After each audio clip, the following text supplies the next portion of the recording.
नमस्कार, मैं आर के यादव आपके अपने यूट्यूब चैनल एक्सपर्ट नॉलेज आर के में आपका हार्दिक स्वागत करता हूं। आज बात करता हूं, बहुत से क्वेश्चन आता है मेरे पास। सबसे पहले मैं बता दूं आपको, मेरे पास रिवोल्ट RV400 इलेक्ट्रिक बाइक है। बहुत बार, कम से कम 15 महीने में लगभग 30 से 40 लोग पूछ चुके हैं उसके बारे में, क्या है, कैसे चलती है। वो तो बोल चुके हैं, बाकी मन में सोचते हैं वो अलग है। अभी हाल ही में पूछा, एक ने कहा भाई साहब यूट्यूब चैनल चला दिया है तो उसमें बता ही दीजिए ना कि क्या होता है क्या नहीं होता है, हम इलेक्ट्रिक बाइक कौन सी खरीदें, क्या खरीदें, क्यों नहीं खरीदें, और ख़रीदें तो क्यों खरीदें, इसका बेनिफिट क्या है, प्रोज कौन से क्या है, नुकसान क्या है। आज मैं उसी की बात करता हूँ। टॉपिक थंबनेल आपने देख लिया होगा, रिवोल्ट बाइक की बात करूँगा। मेरे पास रिवोल्ट 400 है, 18 महीने का एक्सपीरियंस है, अनुभव हो उसका, 18 माह का अनुभव आपके साथ शेयर करूंगा। एक जुपिटर स्कूटी भी है, तो मतलब दोनों का मैं कंपैरिजन करके आपको बताऊंगा कि इलेक्ट्रिक बाइक या पेट्रोल बाइक कौन सी खरीदनी चाहिए, कौन सी नहीं खरीदनी चाहिए। इलेक्ट्रिक बाइक में ऐसा क्या है जो क्या नहीं है। चैनल पर पहली बार आए हैं तो चैनल को सब्सक्राइब ज़रूर करिएगा, ज़रूरतमंद को शेयर करिएगा, वीडियो को लाइक करिएगा, मोटिवेशन के लिए लाइक ज़रूर करिएगा। यदि आपको वीडियो पसंद नहीं आए तो बेशक आप बाद में डिसलाइक कर दीजिएगा। बात करता हूँ मैं रिवोल्ट बाइक की। बताते चलूँ आपको इंडिया की first AI enable electric bike है, मतलब रोड पे दौड़ती हुई इंडिया की पहली बाइक रिवोल्ट है। सेकंड टॉर्क वाले ने भी निकाली है, वो भी रोड पे दौड़ रही है अभी। थर्ड बाकी में बहुत काम चल रहा है। स्कूटी की बात करें, स्कूटी 2011-12 से चल रही है, TVS की भी चल रही है, ओला की है, हीरो की है, यो बाइक है, ओकाया है, जॉय है, एथर है। बहुत सी चल रही है, बहुत सी आने को तैयार बैठी हैं। हालांकि ऐसे बात नहीं कर रहा कि बाइक में तैयार नहीं है, बाइक में भी बहुत बैठे हैं। फिलहाल 2 बाइक दौड़ रही हैं, टॉर्क और एथर। ये रिवोल्ट, फर्स्ट रिवोल्ट आई थी लगभग 6-6.5 साल पहले रिवोल्ट बाइक आई थी। उस समय इसके 2 पैटर्न आए थे, RV300, RV400। कंपनी ने उसमें कमी को देखते हुए अब धीरे धीरे अपग्रेड किया है, 300 को बंद करके अब कंपनी की 4 मॉडल आते हैं, RV1, RV1 plus, RV400 BRZ और RV400। 400 शुरू से अब तक चलती आ रही है, अच्छी खासी डिमांड में है। मेरे पास भी वही है, 18 महीने पहले ली थी, अभी भी वही है। और हाँ, अपग्रेड उन्होंने बहुत किया है उसमें, पहले से अब तक बहुत अपग्रेड किया है। जो इनको कमी लग रही थी 6 साल में बहुत अपग्रेड कर दिया है। अब जैसे मैं इसमें बात करूँगा कि उसकी ऑन रोड प्राइस क्या होगी, कितना उसका मार्जिन रेंज है, एक कितने में चार्ज होती है, एक चार्ज में कितना समय लगता है, कितना वोल्टेज खाता है, हमें लेना चाहिए या नहीं लेना चाहिए, बेनिफिट क्या है ये मैं बता चुका हूँ। मतलब बता क्या चुका हूँ, मैं तो ये बता चुका हूँ, मैं इस टॉपिक की बात करूँगा। अब बात करते हैं, पहले 2 मॉडल थे, बता चुका हूँ, अब 4 हो गए हैं। बात करूँ सबसे पहले मॉडल की, RV1 में, RV1 प्लस, RV400 BRZ और RV400 में बात करूँगा। बैटरी बैकअप कितना है, चार्ज में टाइम कितना लगता है, रेंज कितनी है, टॉप स्पीड कितनी है, फास्ट चार्जिंग है या नहीं है, या प्राइस इसका कितना है। फास्ट चार्जिंग आपको बता दूं, आप घर पर जो आपको चार्जर आपको साथ में मिलता है, बाइक के साथ मिलता है, उस चार्ज से काम चार्ज करेंगे, वो स्लो चार्जिंग बोलते हैं। फास्ट चार्जिंग बोलते हैं, जैसे बहुत से बाहर चार्जिंग स्टेशन लगे हुए हैं जो कंपनी की तरफ से लगे हुए हैं, वो फास्ट चार्जिंग स्टेशन है, आपका बहुत जल्दी चार्ज हो जाता है वहाँ पे, अमूमन लगभग आधा टाइम ही लगता है। जैसे बहुत से पेट्रोल पंप पे, मोस्टली पेट्रोल पंप के नहीं अपने आसपास में बना रखा है, चार्जिंग स्टेशन बना रखा है। बहुत सी कंपनियों ने भी अपना बना रखा है, जैसे ओला ने बना रखा है, रिवोल्ट का भी बना नहीं, अभी समय लगेगा, शायद बन जाएगा, अभी नहीं बना है। एथर ने भी बना रखा है, ओला ने भी बना रखा है, 2 का मैं देखा हूँ, बाकी का मैं कह नहीं सकता हूँ। RV फर्स्ट की बात करते हैं, इसमें 2.2 किलोवाट की बैटरी है। इसका चार्जिंग टाइम 3 घंटा है, 3 घंटे में 100% चार्ज होती है। जो चार्जिंग टाइम मैं बता रहा हूँ वो मैं आपको स्लो चार्जिंग बता रहा हूँ, जो आपको चार्ज मिलता है घर पे करने का, मैं उसकी बात करता हूँ। रेंज इसका 100 किलोमीटर है। मैं जो भी रेंज बता रहा हूँ वो बैटरी बैकअप के हिसाब से 100 किलोमीटर दिखाएगा, मैं उसकी बता रहा हूँ। ऑन रोड आपका लगभग 20 किलोमीटर कम रहेगा। मान लो रेड लाइट है, आप रुक गए, लेकिन आपकी बैटरी तो चल रही है, वो बैटरी पे आपका किलोमीटर भी खाता रहेगा। आप घुमाव आ गया, आपका कोई कर्व आ गया, आप घुमाएंगे, गाड़ी धीरे करेंगे, बैटरी आपकी उतनी है लेकिन आपकी स्पीड कम हो गई है। बैटरी खाएगी लेकिन आपके किलोमीटर तो कम हो गया। आप रेड लाइट पे रुक गए हैं, आपका चल खाएगा, ब्रेकर आ गया आपका होगा, आप फ्लाईओवर पे जा रहे हैं, आपका बैटरी ज़्यादा खाएगा, किलोमीटर आपका सेम ही रहेगा। तो मैं बात करता हूँ उस किलोमीटर की जो बैटरी बैकअप से चलेगा। एक्चुअल आप लगभग 20 किलोमीटर कम मान के चलिए। जैसे RV400 में मुझे 140 किलोमीटर दिया था, बोल की कंपनी ने बैटरी बैकअप 140 ही लेती है, लेकिन वो 120 किलोमीटर चलता है। जैसे मैं यहाँ से, मेरा ड्यूटी डिस्टेंस 22 किलोमीटर है, लेकिन उसमें लगभग वो 27 किलोमीटर कहा जाता है बैटरी बैकअप वाला, और बाई रोड किलोमीटर वो 22 किलोमीटर है। स्कूटी से जाता हूँ 22 किलोमीटर ही लगता है। अब बात करता हूँ रेंज, इसमें 100 किलोमीटर आ गया। टॉप स्पीड इसकी है 70 किलोमीटर। प्राइस इसका, हाँ, इसमें फास्ट चार्जिंग सिर्फ इसमें नहीं आता, बाकी में तीनों में फास्ट चार्जिंग आता है। RV1 में फास्ट चार्जिंग नहीं होता, RV1 प्लस, RV400 BRZ और RV400 तीनों में फास्ट चार्जिंग आएगा, इसमें नहीं आएगा। प्राइस की बात करूँ तो RV1 आपका 1 लाख रुपए का आएगा।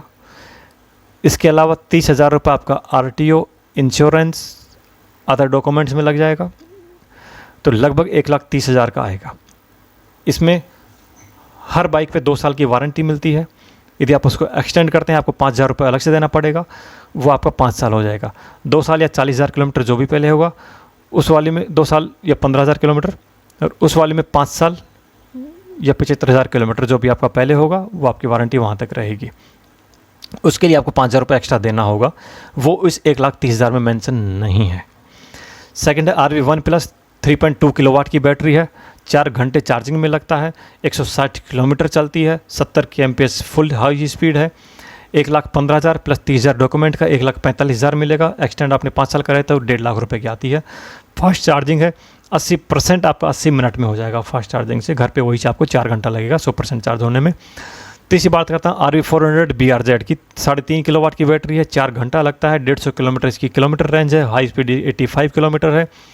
इसकी प्राइस 1,25,000 प्लस 30,000 1,55,000 है। एक्सटेंशन लेते हैं तो 1,60,000 रुपये की आती है। फास्ट चार्जिंग है, 80% चार्ज होने में मात्र 80 मिनट लगता है फास्ट चार्जिंग से।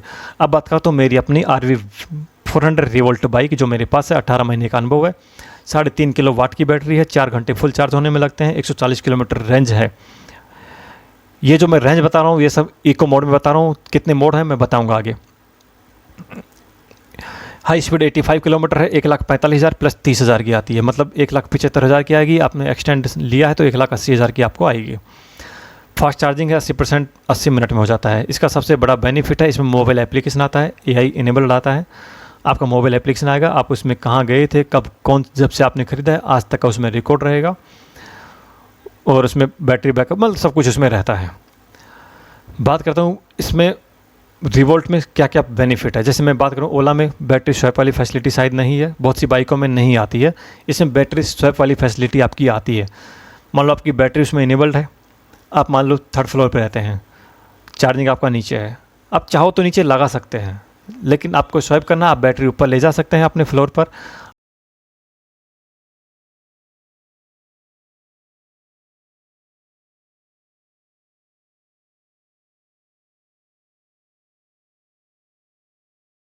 ये चार्जिंग का आता है, आपकी सहूलियत के लिए इसे खोल के रखा हुआ था, चार्जिंग आता है। आप यहाँ इसको बंद कर सकते हैं। दूसरा चार्जिंग वाला कनेक्शन आता है इसका, ये हटा के इसकी प्लेट हटाते हैं। आप यहाँ वाला भी डायरेक्ट यहाँ भी चार्ज कर सकते हैं। आपका मान लो वो वायर ख़राब हो रहा हो तो आप यहाँ भी कनेक्शन कर सकते हैं, ये वाला। अब बैटरी हटाना हो, पहले मेन से अभी ऑफ़ करेंगे, ऑफ़ करके अब बैटरी को हटा लेंगे, खींच लेंगे तो बाहर आ जाएगी बैटरी। और स्पोर्ट्स मोड, मैंने जो किलोमीटर की रेंज बताई है वो इको मोड में बताई है। टॉप स्पीड आपकी स्पोर्ट्स मोड में रहेगी। इसमें इको मोड में RV400 में, आप स्पेशली RV400 की बात कर रहा हूँ मैं आगे में, इसमें इको मोड में 140 किलोमीटर कंपनी बोलती है, 120 किलोमीटर चलती है। टॉप स्पीड इसमें 50 किलोमीटर तक होती है इको मोड में। नॉर्मल मोड में टॉप स्पीड 65 के आसपास होती है, वही आपका 100 किलोमीटर के आसपास चलेगी। टॉप स्पीड 185 है, आपका 90 किलोमीटर के आसपास चलेगी स्पोर्ट्स मोड में। अब बात करता हूँ बैटरी लेवल का इंडिकेशन। आपका एक डिस्प्ले होता है हैंडल पर, उसमें आपका बैटरी इंडिकेशन आता रहता है कि आपका बैटरी इतना परसेंटेज है, इतना किलोमीटर अभी चलेगा, और इस मोड में इतना किलोमीटर चलेगा, इको मोड में इतना चलेगा, नॉर्मल मोड में इतना चलेगा, स्पोर्ट्स मोड में आपका यही बैटरी इतना किलोमीटर ही चलेगा। साइड में आपका टेम्परेचर इंडिकेटर दिया हुआ रहता है, बैटरी बैकअप रहता है, जैसा आप स्क्रीन में देख रहे हैं। दूसरा आता है अब इसमें चार्जिंग का, इसमें दोनों ऑप्शन है। आप बैटरी स्वैप कर सकते हैं या खड़ी हुई गाड़ी में ही वहीं आप कनेक्शन करके आप वहीं भी चार्ज कर सकते हैं। चार्जिंग का भी वहाँ खड़ी हुई गाड़ी में आप कर रहे हैं तो भी आपका 2 ऑप्शन है। मान लो आपका केबल कहीं से ख़राब हो जाए तो आपका दूसरा कर ले, 2 कनेक्शन आते हैं उसमें, आप इस कनेक्शन से या उस कनेक्शन से कहीं भी चार्ज कर सकते हैं। ये भी एक फैसिलिटी है, मतलब आपका अंदर से केबल ख़राब हो जाए, एक तरफ से कनेक्शन ख़राब हो गया तो वो दूसरी तरफ भी लगा सकते हैं। जैसे मोबाइल में सिंगल हैंड आता है, आपका जैक ख़राब हो गया आपको दिखाना ही पड़ेगा, इसमें 2 तरफ से आता है, आप इधर भी चार्ज कर सकते हैं या दूसरी तरफ भी चार्ज कर सकते हैं। अच्छी फैसिलिटी है। ये बैटरी स्वैप करें तो बात, जैसा आपको बताया था, एक कैरियर बॉक्स आता है, टूल बॉक्स आता है, वो चाबी यहाँ लगती है, इसकी चाबी, और ये टूल बॉक्स, इसमें आप कुछ मोबाइल वगैरह, छोटा बॉक्स है, ज़्यादा नहीं है, मोबाइल वगैरह, कागज़ वगैरह, छोटा कोई पर्स वर्स, चश्मा उश्मा, ये रख सकते हो इसमें, आपका रख सकते हो, पर्स रख सकते हो, ये छोटी मोटी चीज़ आप रख सकते हो, छोटा कोई टाल वाल हो ये आप रख सकते हो। ये कैरेज आता है जैसा आप वीडियो स्क्रीन पे देख रहे हैं। अब अगर बैटरी का वेट कितना है, जैसे मान लो मैं टॉप फ्लोर पे रहता हूँ, बैटरी ले जाने में क्या दुविधा रहेगी, सुविधा रहेगी। बैटरी का वेट आता है 18 किलो, क्योंकि बाइक ही 108 किलो की आती है। बाइक की कैपेसिटी बता दूँ आपको 150 किलो होती है। आप 150 किलो आप भार उसमें ले जा सकते हैं। यदि आपका वेट 70 किलोमीटर है, आप 80 किलोमीटर के एक आदमी को और बैठा सकते हैं, आप ले जा सकते हैं। 108 किलो बाइक का वेट है, बैटरी का वेट 18 किलो है। वारंटी आपको बता चुका हूँ 2 साल या 40 किलोमीटर आती है। एक्सटेंड करवाते हैं 5,000 रुपये देकर, आपको 75,000 किलोमीटर या 5 साल आती है, वो 5,000 रुपये एक्स्ट्रा लगेगा। अब बात करता हूँ पॉकेट फ्रेंडली कैसे है। जैसे आपका पर डे मान लो 50 किलोमीटर चलता है, एक एवरेज बताता हूँ मैं, जो 18 महीने का अनुभव उसके हिसाब से। पेट्रोल में आपको लगभग 2,500 रुपये का पेट्रोल लगेगा। वहीं आपका रिवोल्ट 288 रुपये खाती है एक महीने का। इस तरह आपका मंथली बचत 2,212 रुपये की बचत होती है। यदि आप साल का देखते हैं 26,544 रुपये की बचत होती है। यदि आपका 40 किलोमीटर चलता है तो पेट्रोल आपका लगेगा 2,000 रुपये पर मंथ का। रिवोल्ट लेगी 230 रुपये, आपका बचत होती है 1,770 रुपये की बचत होती है। ईयरली आपको 21,240 रुपये की बचत होती है। बात करता हूँ व्हील, एलो व्हील आता है, फ्रंट सस्पेंस आता है 90-80 का, रियर वाला आता है 120-80 का। अच्छा सस्पेंशन है, व्हील बैलेंसिंग अच्छा है। बात करूँ स्टैंड की, इसमें सिंगल स्टैंड आता है, डबल स्टैंड इसमें नहीं आता है। अब सबसे नेगेटिव पॉइंट इसका क्या है, इसमें मड गार्ड नहीं आता है। कीचड़ में बाइक बहुत बुरा हाल हो जाता है पीछे। ये जो आप स्क्रीन पे देख रहे हैं ये मैंने अपने बाद में लगवाया है, ये आप बाहर से भी लगवा सकते हैं। रिवोल्ट वाला भी आपको लगा के देगा। रिवोल्ट वाला 1,300 रुपये लेता है, बाहर आपको 950 रुपये मिलता है। लेकिन रिवोल्ट वाला थोड़ा सा ठीक लगा मुझे, तो मैंने यही रिवोल्ट वाला लगवाया है। आप भी देख सकते हैं अपना, क्योंकि लगवाना ही पड़ेगा क्योंकि कीचड़ बहुत होता है आपको देखो जिसकी मैं बात कर रहा था, ये जो मड घाट बोलते हैं, कई जगह मड घाट बोलते हैं, कई जगह अमर घाट बोलते हैं, ये मैंने स्पेशली लगवाया है। पहले यहाँ नहीं आया था इसमें और आता भी नहीं है इसमें। तो ये जो वाला है ये देख रहे हो आप, ये वाला पहले कंपनी से आता है भाई, कवर नहीं आता है, सारा क्लियर आता है। तो ये पूरा मड इसके चिपकता है, इसलिए ख़राब हो जाता है। इसलिए ये मड गार्ड बहुत ज़रूरी है। सर्विस का आप 10,000 की जगह 12,000 किलोमीटर भी चला ली तो कहीं कोई इशू नहीं आता है। लेकिन 10,000 पे एक करवा लेना चाहिए, ठीक रहता है। या 6 महीना जो भी पहले होता है। 2 साल आपका फ्री है, 2 साल में आप कितनी भी करवा सकते हैं, आपका फ्री है, कोई इशू नहीं है। सर्विस सेंटर उस समय, मैं गुजरात की बात करूं, उस समय सिर्फ 3 सर्विस सेंटर थे, अब 11 सर्विस सेंटर है। बहुत अच्छी बात है, आप सर्विस सेंटर पास में करवा सकते हैं। मैं जब लेके आया था, मेरे यहाँ से 150 किलोमीटर दूर से बाइक लेके आया था। हालांकि रास्ते में एक जगह चार्ज करनी पड़ी, फिर लेके आया। लेकिन अब तो जस्ट बगल में है, 7-8 किलोमीटर दूर सर्विस सेंटर है, तो कहीं कोई दिक्कत नहीं होती, कहीं भी इश्यू आप दिखा सकते हैं। गियर की बात करूँ, गियर इसमें नहीं आता है। एक नॉर्मल स्कूटी जो आती है उसी तरह आता है। सेल्फ स्टार्ट करिए, रेस दीजिए, आपका काम हो जाएगा। मतलब वो आपका नहीं आता, इसमें गियर नहीं आता है।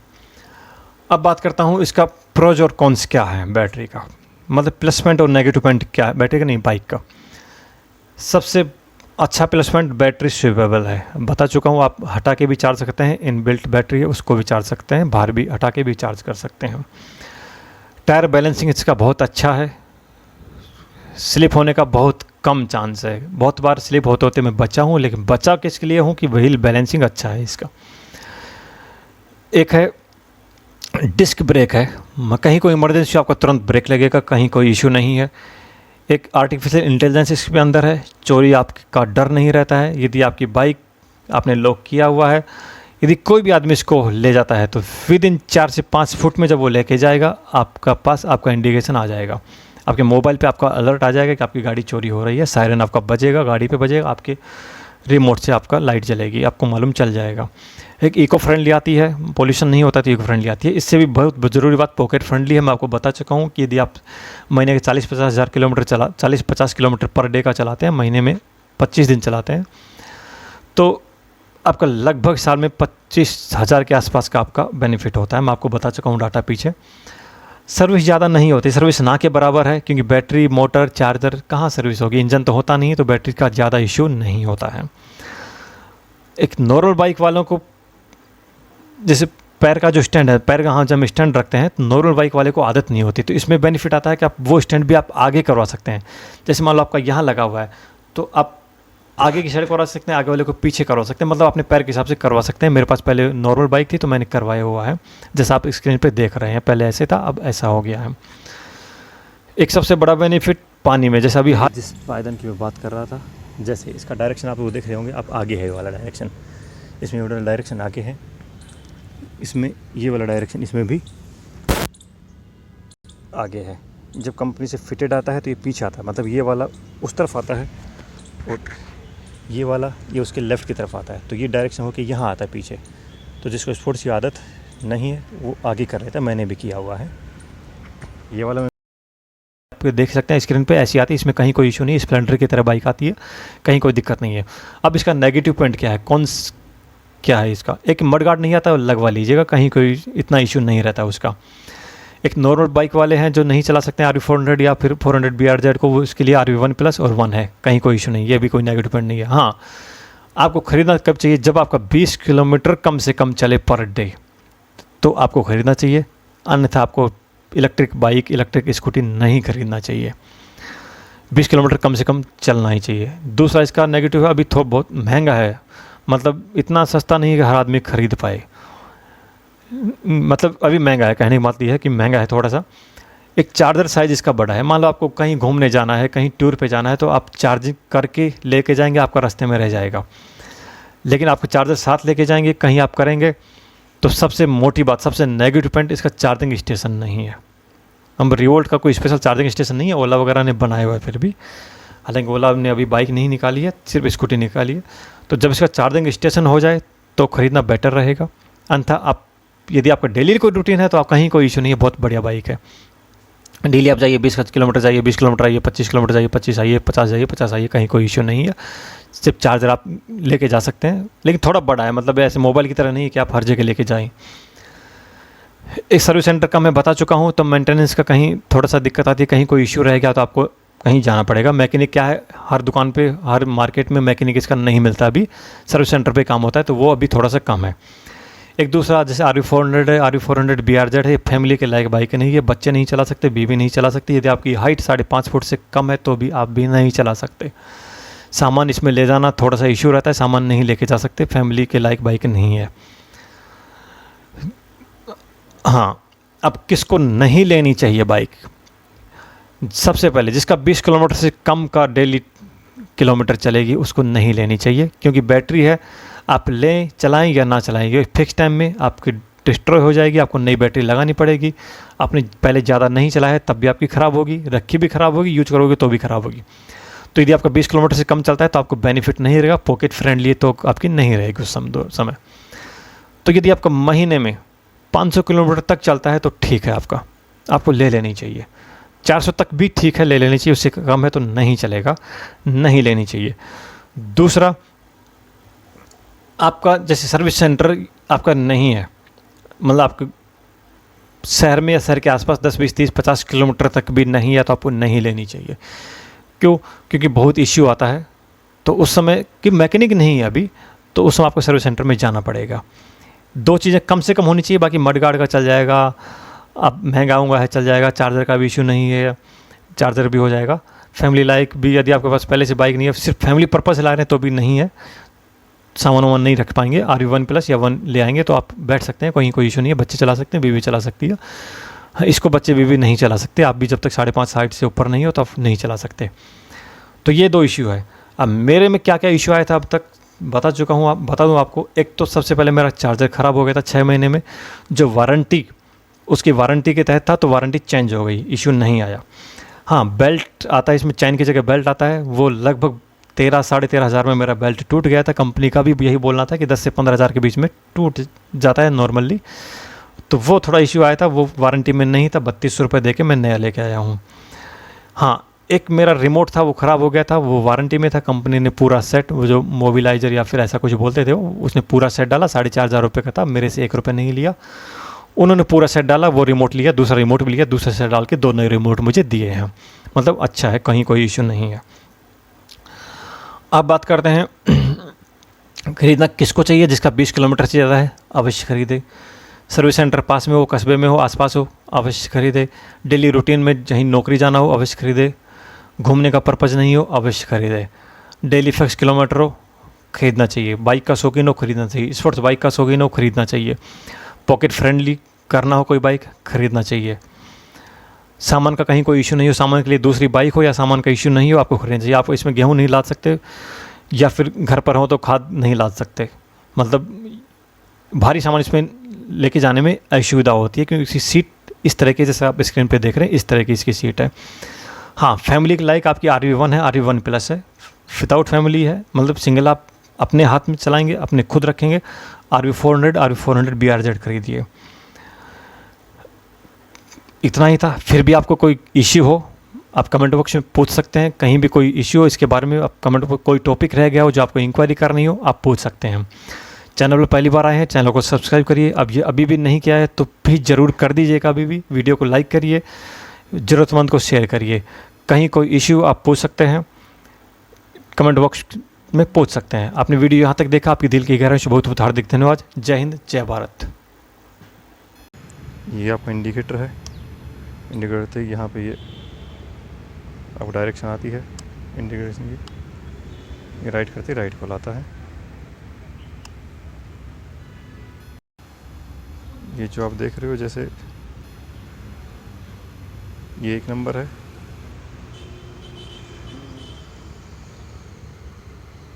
जैसे इको मोड है ये वाला, यहाँ इको लिखा होगा, इको मोड है। ये 3 नंबर, 2 नंबर, 1 नंबर, मतलब ये वाला स्विच है। ये 2, ये 3, मतलब ये है इको मोड, ये नॉर्मल, ये स्पोर्ट्स। वो सारा यहाँ क्लियर होता है। जैसे 1 नंबर है मतलब eco mode, normal, sports mode. इसी हिसाब से किलोमीटर भी चेंज होता है आपका। जैसे 1 नंबर में इको मोड पे चलेगी 131 किलोमीटर, नॉर्मल मोड में 84, स्पोर्ट्स मोड में 65 किलोमीटर। उसी बैटरी पे फ़िलहाल बैटरी स्टोरेज इसमें 94% है। फ़िलहाल मेरी 16,421 किलोमीटर चल चुकी है। ये आपका कोने पे टेम्परेचर दिखाता है, इसमें शायद, हाँ देखो आ रहा है 36 डिग्री सेल्सियस है। ग्रीन नंबर प्लेट आती है। बहुत से लोगों को नहीं पता कि ग्रीन नंबर प्लेट कैसे आती है, क्यों आती है। ये इलेक्ट्रिक व्हीकल की ग्रीन नंबर प्लेट आती है, चाहे 2 व्हीलर हो, 3 व्हीलर हो, 4 व्हीलर हो, चाहे कॉमर्शियल हो, चाहे पर्सनल व्हीकल हो। ये तो हमारा, फिर ये दूसरा तो नीचे तो बाबा हमारा खाटू वाला है ही। ये रेडी दिखा रहा है, ये ग्रीन बत्ती है, रेडी लिखा हुआ है। यदि हम आप स्टैंड लगा देते हैं तो पार्किंग वाला आता है, मतलब अभी रेडी नहीं है, तो आप कितना भी स्पीड दबाइए आप नहीं चलेगी। आप इसको हटा के फिर रेडी दिखाएगा। इग्निशन बटन आपने यदि ऑफ़ कर दिया है तो भी ये पार्किंग वाला दिखाएगा। अब मतलब गाड़ी नहीं चलेगी, आप कितना भी स्पीड दे लें नहीं चलेगी। बताइए वाला, आप इसको ऑन करेंगे आवाज़ आएगी। जैसे आप आवाज़ सुन पा रहे होंगे शायद, ये इसकी आवाज़ है। जब स्पीड देते हैं आवाज़ आती है इसमें। तो आप कहेंगे चल क्यों नहीं रही है बाइक, क्योंकि जब इसका स्टैंड हो तो सेंसर होता है स्टैंड में, स्टैंड लगा हुआ हो तो बाइक नहीं चलती है। आप इसको ऑफ़ कर देंगे, अब आवाज़ नहीं करेगा। ये इसका फ्रंट साइड है। फ्रंट साइड जिस लाइट की मैं बात कर रहा था वीडियो में, ये वही लाइट है चारों तरफ। पहले वाली लाइट सिर्फ ये ऊपर आती थी RV400 में, अब इसने ये लाइट भी दी है और ये साइड वाली ये लाइट भी दी है, मतलब फोकस पूरा आता है। ये इंडिकेटर दिख रहा है आपको, ये इंडिकेटर है। हाँ, एक बात और, इसमें सिर्फ सिंगल स्टैंड आता है, डबल स्टैंड इसमें नहीं आता है। ये इसका रिमोट आता है, ये ऑन करने का है, ये लोकेशन का है, ये ऑफ़ करने का है, इसको ये ऑफ़ करके लॉक करने का है। मतलब ये वाला बटन आपने दबा रखा है, जब भी गाड़ी चलेगी, यदि आप गाड़ी से दूर हैं, चोरी हो रही है, तो विदिन 4 से 5 फुट में गाड़ी लॉक हो जाएगी अपने आप, आपके पास सायरन बजेगा। ये आपका पावर बटन है, पावर ऑन ऑफ इससे हो जाता है। अब चाबी से लॉक किया इसलिए ऑफ नहीं हो रहा, ऑन नहीं हो रहा। ये ऑन ऑफ वाला बटन है। जब तक कि आप रिमोट से लॉक, जैसे आपको ये, हाँ चाबी इसमें नहीं आती, आपकी सहूलियत के बता दूँ, ये चाबी सिर्फ हैंडल लॉक करने के काम आती है। हैंडल वाला कहाँ है, हैंडल लॉक करने का काम आती है, ये वाला हैंडल वाला है, सिर्फ हैंडल लॉक होता है और ये टूल बॉक्स इससे खुलता है। ये 2 ही काम है इसके। बाकी